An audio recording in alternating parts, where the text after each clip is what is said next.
Hey everyone, welcome to another LEGO Fan video. I'm your host LEGO Fan, and I do fun LEGO videos at about 10 steps video, as well as cool about 10 videos. If you guys are new, please like, subscribe, and ring the bell to get notified of my next videos. And with that out of the way, let's get started.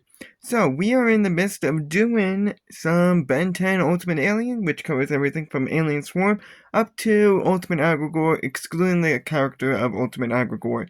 So, this is a whole lot of characters. We cover 11 per video with the exception of the last two, which will be covering 12 per video. And this is completely randomized. I have no idea what's going to come up, and you guys won't know what's going to come up. So, let's see who our first character is. I have a list of the characters down in the description as to who we will be covering if you guys but you have 10 seconds to guess which one of those characters said the line that's going to be said. So, let's see who our first one up is. Alright, well, the first character actually says their name, so which one of these characters is this one? Andreas is strong. He can bust out a wall. Of these characters, which one is Andreas? 10 seconds, good luck.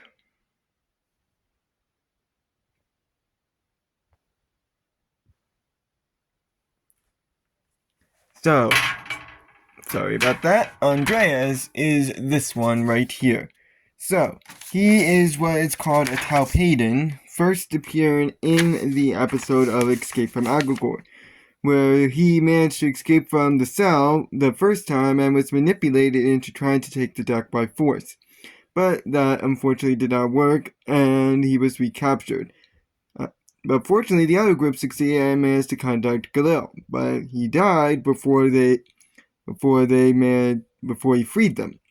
So he decided to break the floor and escape with all the rest. And they all managed to get out of escape pod, and then he split off from the others, apparently going unconscious in the woods, which leads to the next episode of Andreas' Fault, where he was found by RJ and was used as a bodyguard for RJ while he was selling fake insurance to the Forever Knights, and was manipulated by his emotions. Unfortunately, Dagonet appeared to put an end to this and wanted to execute Andreas, but he was saved and then sacrificed himself for the people by absorbing the self-destruct bomb. However, he actually did survive this and was recaptured by Aggregore, and then in Ultimate Aggregore he was used by him to hold back the gang while he powered up his machine. He was taken out by Kevin and broke free of his mind control after the headband was broken off, and disappeared after the events of the episode. So, he is very strong and could create shockwaves to his hands which could damage walls and buildings, and could do this with his body like counter vibrations or his arm. He can also create earthquakes and create vibrations in the ground, and also can dig underground. And he's also very durable and cannot be contained by mana. However, he is dumb which makes him very gullible and tends to be a destroy first and ask later kind of person. And despite his heavy armor, he can be harmed by Argus needles and be mind controlled. And they didn't list this as a weakness, but I'm gonna say I'm no doctor before I even say this, but more than likely suffers from PTSD after his experience with Aggregore. That is definitely shown in Andreas' fault. Just watch the episode and you'll see what I mean, and why RJ is such a big jerk in that episode, even more so than usual. Alrighty, now we'll move on to another character, and it's this person. It's time. Ready my armor. There we go.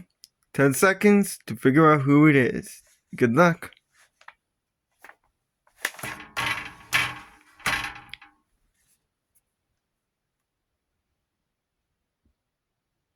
So that is the character of Captain Nemesis, or Carl Nesmith.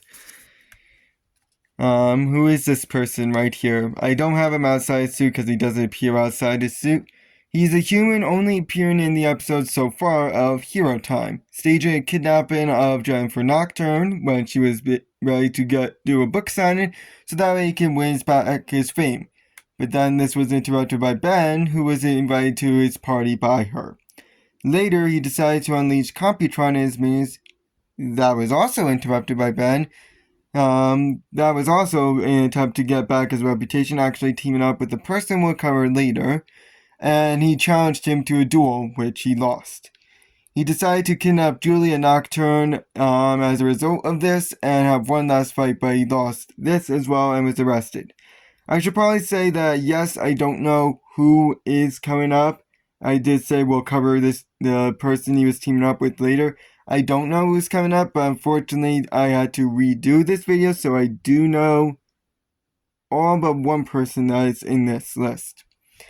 So, he has armor that is tricked out with gadgets like a grapple line, a jetpack that can make him fly, as well as go incredibly fast, as you can see here. He can also fire a laser blast from his palm, and if the restrictions on his suit are removed, he cannot be touched as he's way too hot. He's also very rich and actually owns his own tower, has his own pit crew, is very famous and a celebrity, is a great fighter, is strong, and is durable. So essentially picture him like Iron Man. That's essentially what he is. However, he's useless without his armor and could get jealous and has a very, very, very big ego and desires fame above all else, and if his suits cool down while overloaded, it can easily crack. Alrighty, this next person has three versions that we see in these episodes, and this is their first line. That's all. So, which three are Nanomech? 10 seconds, good luck.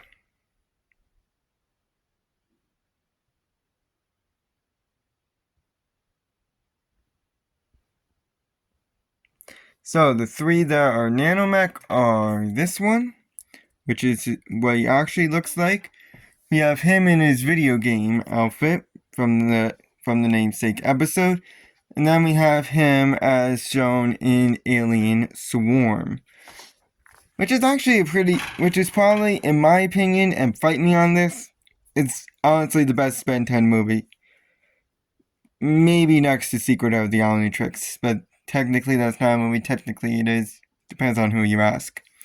So he's half nanite, half human, first appearing in Alien Swarm, confronted the decoy queen, in Validez's brain, and managed to destroy her in a fight for control over the brain. Once she was destroyed, he was sneezed out of his body and changed back. Then in video games, he went to be scanned but was deemed too small for the scanners, so he decided to switch to Jetway. And then later decided to take out the Stalker by going inside it and breaking it internally. Then in Ultimate Agregor, he took out Rad and Pandora and then confronted Agregor, but was blown away by the entry pump when it was turned on, so he decided to switch to Humongous Sword to stop it. So, as you can tell, he is very small, in fact Ben's smallest alien, and is able to squeeze into small areas, including the human body, and could decrease his size to be even smaller than what you see. This is probably the best representation as to how small he is. And by the way, for context, you know those little balls that you see on him? Yeah, he's smaller than one of those, by the way, in normal size. He can also fly and is immune to the decoy queen's mind control, and cannot be harmed by any electrical attacks, and can blast an energy beam out of his eye or tentacles. He can also learn and adapt to fight his opponents, but he can be pushed back by electrical attacks as Ben's smallest alien, so he's not ideal for fighting, and is vulnerable to suction. Two weaknesses that I forgot to note though is the fact that due to the fact that in his normal form, so this form here, you don't hear it so much in the Alien Swarm, but in this form, which is how it usually appears, his voice is very tiny, kind of like this, making it very hard for people to take him so seriously. Because imagine a person going up to you and like a general walking up to you, but instead he sucked helium the day before. That's essentially what it's like trying to take him seriously. Also, he is vulnerable to high winds. Next person up has their first line of this. Is that what you did? Of these characters, which one said that line? 10 seconds, good luck.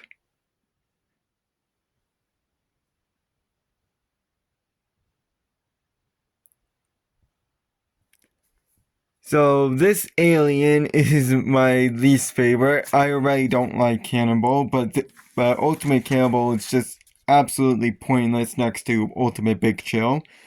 He's evolved a variant Palarota, only appearing in the episode so far of Too Hot to Handle, used to recapture Pandora by trapping him, Kevin, and Pandora's suit within his body. Passed around a few times around the reactor, and then released all of them. Pandora is recaptured, and then changed back off screen. So, based on that, you could tell that we don't really have a lot to work with in terms of abilities, so you can probably copy and paste a few of Cannonbolt's abilities and then apply it here, maybe a little bit more durability, but he's not harmed by radiation and could curl up in a ball form, making him even more durable than his base form, and is also somewhat bouncy and can hold people while in ball form. As of right now, there is no notable weaknesses, but it probably will be coming soon. Next character up, I actually was debating whether or not to include them due to the lack of powers, again, but it would be this person. Next time, losers! Of these characters, which one said that line? 10 seconds, good luck.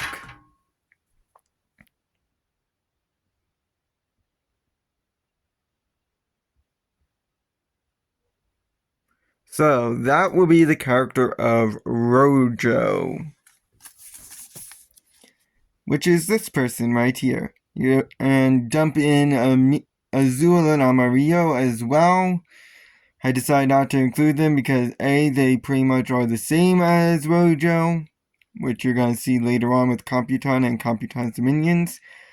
And B, they really just don't make much of an impact on the episode compared to Rojo, who also doesn't really make much of an impact in the episode. Hit them where they live. She is a human, and as I said, first and only appeared so far in Him Where They Live, robbing a train which Ben interrupted.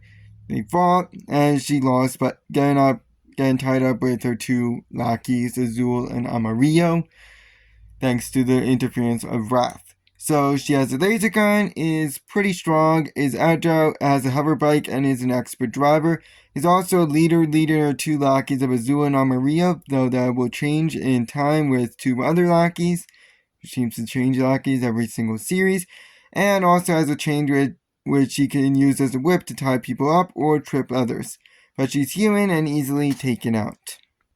The next person up actually does not have a first line, so which one of these characters is the Yeti? 10 seconds, good luck.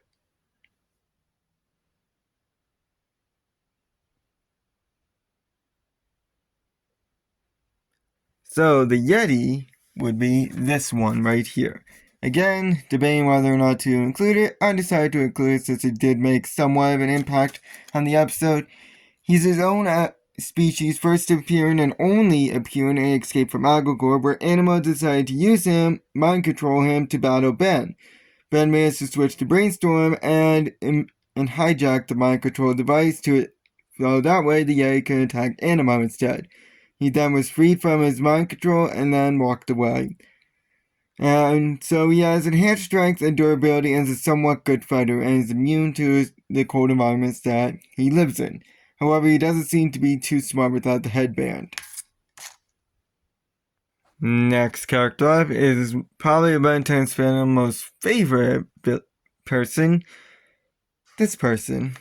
Welcome back to the Will Harangue Nation. Our top story has got to be Ben Tennyson, 16-year-old high school student who's been outed as a one-man, or should I say boy, alien invasion. Why does Of these characters, which one is that person? 10 seconds, good luck.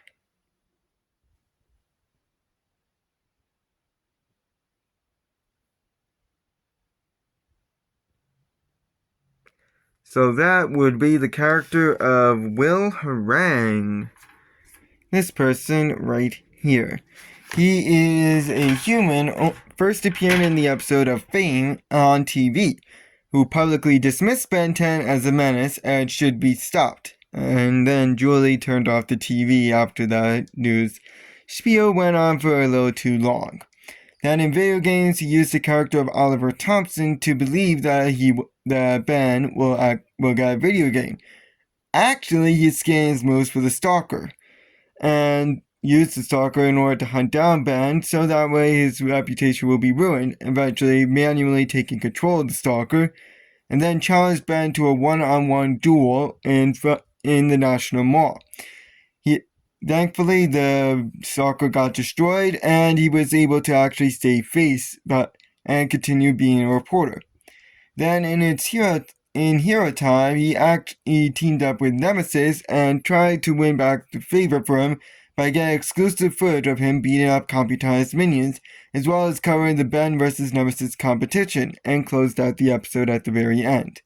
So he's a very, very influential TV reporter, and though this is up for debate, it might be that he has at least some money, though it's also debated as to how much money.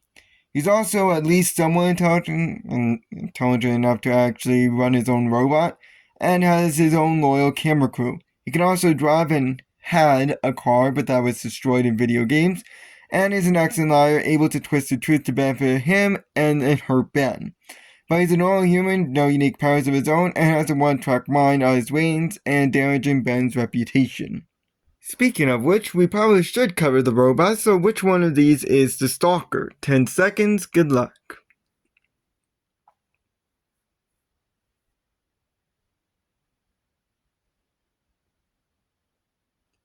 So the Stalker is this one right here. So, it is a robot only appearing in the episode of video games programmed by Will Harangue in order to attack Ben and his car.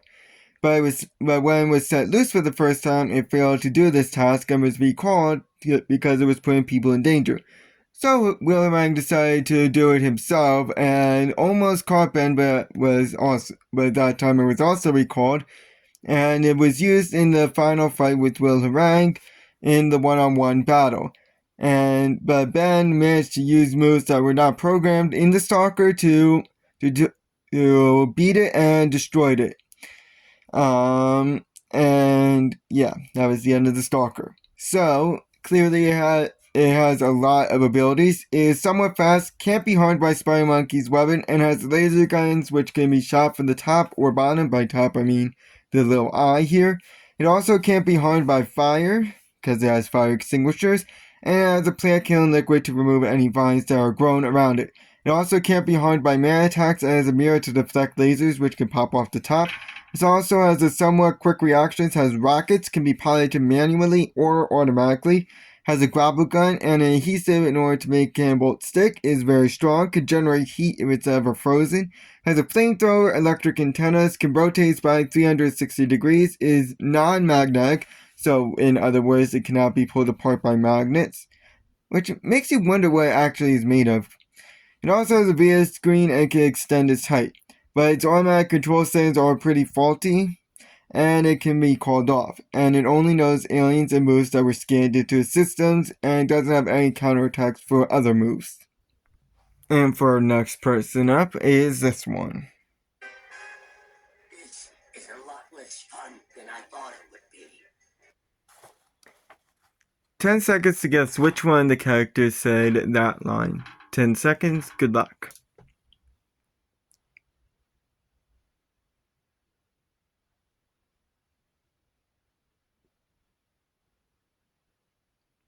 So that is the character of Upchuck. This one right here. A Gorman only appearing in the episode Duped, used by Vane Ben, one of Ben's duplicates in the episode, to battle Aryan, but accidentally made Cannonbolt slip and then was frozen by Big Chill. Once he got out of this frozen prison, he was knocked away by Aryan and then met up with the others in order to come back to one Ben. So he has tentacles that come out of his mouth and can eat anything and everything so long as he spits it out later, which also includes energy attacks which can at least stalemate Chromostone. He also has enhanced speed and agility as well as quick reflexes and can't be harmed by his own attacks.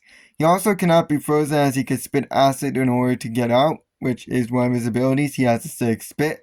And after he eats, he can spit goo balls out of his mouth, which can be formed into many different shapes like a frisbee, or in the form of vomit, in which he can vomit up slime. And if he ate nothing but still wants to attack, he can do so by what I'm going to dub a burp blast, where he burps and shoots out an energy ball. But his goo is also either sticky or slippery depending on what he wants. But he can't swallow everything, and he can't eat quote-unquote normal food like pizza, for example. It's gotta be like this desk or my Kindle or whatever. Though that weakness has been up for debate and has been more than likely retconned.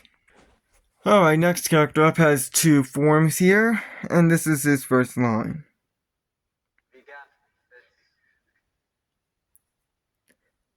So which two is that character? 10 seconds, good luck.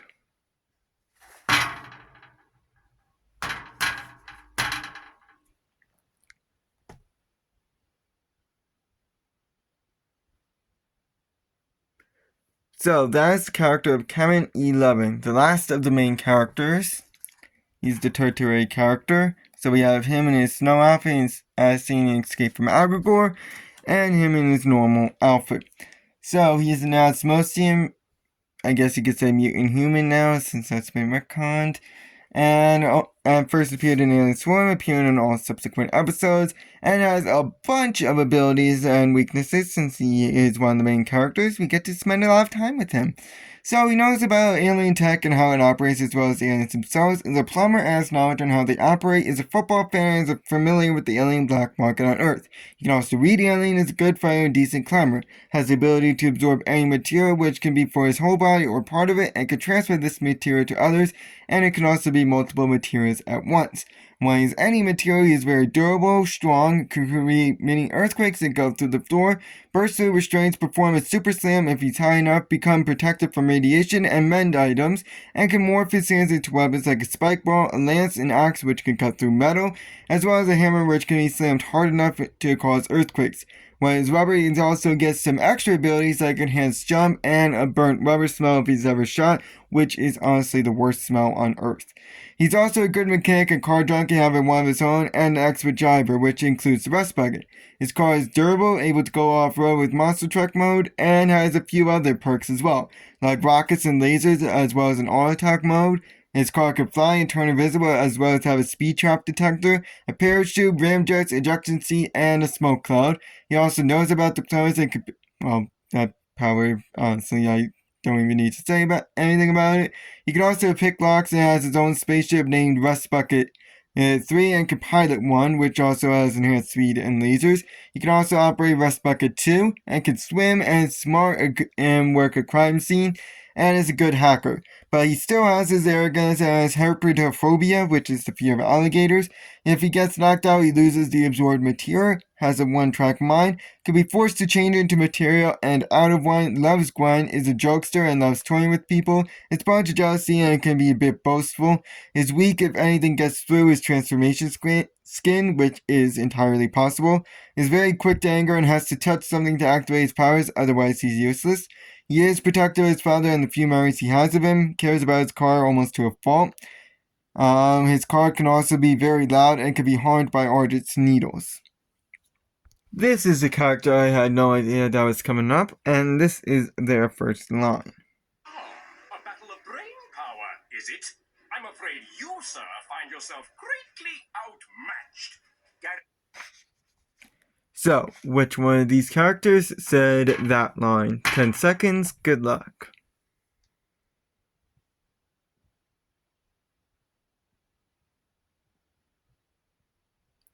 So, this character is Brainstorm. This one right here. So, he is what is called a cerebral crustacean. Kind of an obvious name, cerebral, brain, crustacean, crab, brainstorm. So, he first appeared in Escape from Agrigor, used to battle the Yeti, and managed to retake his mind, and used him to defeat Anima. Then freed him and captured Anima, who was thrown aside and changed back off screen. Then infused, he attempted to battle Agrigor, but was blasted in his brain, which weakened him, and he was knocked out, while Agrigor tried to change him to Amphibian. This was stopped by Rod, and Brainstorm managed to change back shortly afterwards. So it has highly advanced intellect, which rivals that of the goblins, and can shoot electro bolts out of his head once he uncovers his brain.